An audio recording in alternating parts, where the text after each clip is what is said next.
So kabayan, samantalahin ko na kasi naglilinis ngayon ako ng ref. Ngayon, bigla ko lang naisipan na i-content ano ba ang mga pagkain na dapat hindi ilagay sa loob ng fridge o refrigerator, kabayan.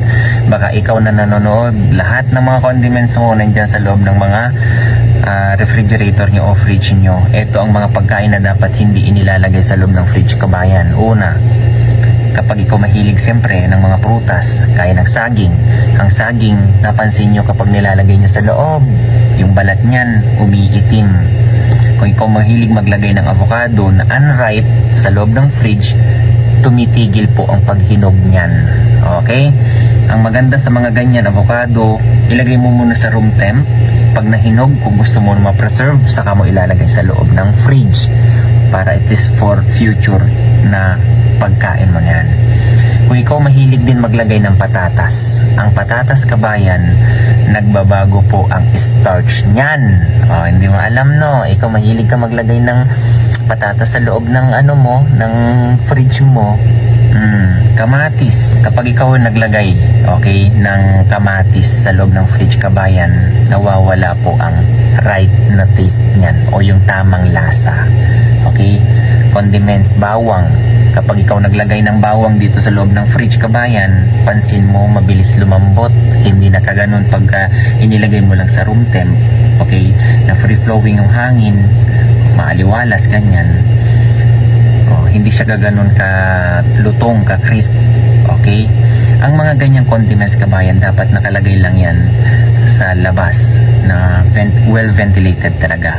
Isama na natin ang sibuyas. Ang sibuyas, kapag kayo naglagay ng sibuyas sa loob ng fridge, kabayan, alam nyo ba ang nangyayari sa mga sibuyas? Lalo na kung marami yan, wag nyong ilalagay sa loob ng fridge talaga yan. Bakit? Mabilis po amagin ang sibuyas. Ang sibuyas, kabayan, is matamis. May konti o isa lang dyan sa napakarami mong inilagay dyan, for example, 1 kilo, tapos may isang sira dyan, damay-damay na lahat dyan. Okay? Dahil ang sibuyas, kabayan, matamis po yan. Gustong-gusto ng moisture at saka yung pagkain ng microorganisms nandyan, mabilis mag-ano sa sibuyas. Pansin yung sibuyas kapag may sira. Okay? Yung parang matubig-tubig na siya. Iba, sobrang baho talaga yan. Okay? Kapag kayo mahilig sa tinapay, huwag kayo maglalagay sa loob ng fridge. Sir, kasi baka langgamin. Kasi ang tinapay, kabayan, mabilis tumigas dyan sa loob ng fridge nyo, sa loob ng refrigerator. Oops, teka. Ikaw mahilig ka ba maglagay ng kape sa loob ng fridge? Tandaan mo, kahit airtight yan, kabayan, yung kape. Ang kape is well known na deodorizer yan, kabayan. Absorbent yan ng mga amoy na nandito sa loob ng fridge mo. Sumisip-sip ng amoy yan, kabayan. Mapag-ground man yan, napakagandang mag-absorb yan ng mga amoy sa loob ng fridge nyo. Kaya huwag nyo ilalagay dyan, ha. Ikaw ba mahilig sa honey, ketchup, ganyan, na ilalagay dito sa loob ng fridge nyo? Huwag. Okay? For example, sa honey, pansin mo yan, nagkikrystallize. Totoo yan, kabayan. Okay?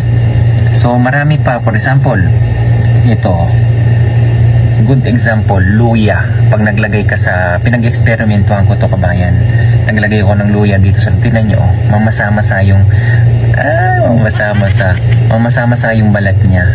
Tapos parang titingnan mo, parang may whitish. Ayan, mold po yan, kabayan. Okay?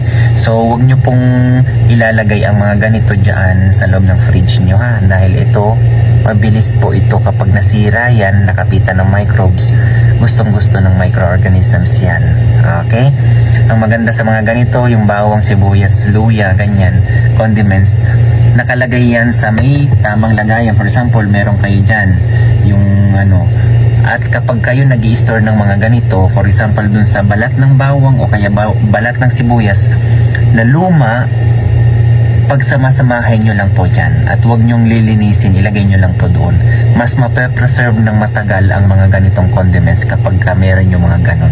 Kung ikaw din mahilig sa pipino, kapag ikaw naglagay ka ng pipino dyan sa loob ng fridge mo, pansin mo ba kapag medyo matagal-tagal man hindi niya kinain, nagkakaroon niya ng parang pit at madulas po yan. Huwag mo nang kainin yan, ha, kasi microorganisms na po yung nagbibigay ng pandulas niyan sa labas niyan, kagaya nito. Okay, watery content, gusto din ng mga microorganisms yan, kabayan. Okay?